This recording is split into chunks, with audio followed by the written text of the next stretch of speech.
जनसुराज के सूत्रधार प्रशांत किशोर ने सीएम नीतीश कुमार पर तंज कसते हुए कहा कि पलटू राम की राजनीति का अंतिम समय आ गया है। विधानसभा चुनाव आते आते जेडीयू का अस्तित्व नहीं बचेगा।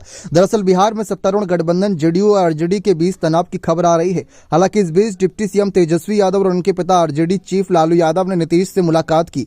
उधर प्रशांत किशोर ने कहा कि जब तक बिहार में नीतीश कुमार तब तक चर्चा, अफवाह और कुछ नया होने की संभावना यह हमेशा चलती रहेगी, क्योंकि उस आदमी को खुद ही नहीं मालूम है कि उसे करना क्या है।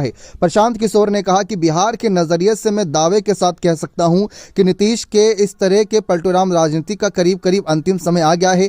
उनकी राजनीति का यह अंतिम दौर चल रहा है। 2, 4, 5 महीना जितना चलता है चल ले। लोकसभा चुनाव के बाद जेडीयू का विघटन होगा शुरू। प्रशांत किशोर ने कहा कि लोकसभा चुनाव के बाद नीतीश कुमार और उनके दल का औपचारिक तौर पर विघटन शुरू हो गया है।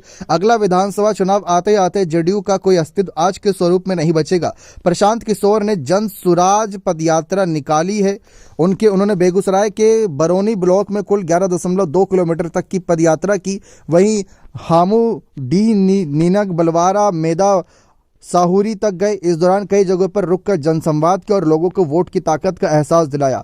पदयात्रा के दौरान हालांकि उन्होंने आम लोगों से संवाद में बताया था कि बिहार में अच्छे नेताओं की क्यों कमी है। प्रशांत किशोर ने कहा था कि यहाँ अगर कोई पढ़ा लिखा समझदार आदमी राजनीति में आ जाए तो आप और हम घर पर बैठकर उस पर हंसते हैं। ये तो अंग्रेजी बोलता है तो क्या बिहार में चलेगा? जो लोग शर्ट के ऊपर गंजी पहन ले वही जमीनी नेता है, वही गाली गलौज करता है, उसी को हम जमीनी नेता मान लेते हैं। ये मजबूत नेता है, यही बिहार का कल्याण करेगा। तो इस विचारधारा को बदलना चाहते हैं। बने रहे चैनल के साथ। बहुत बहुत धन्यवाद।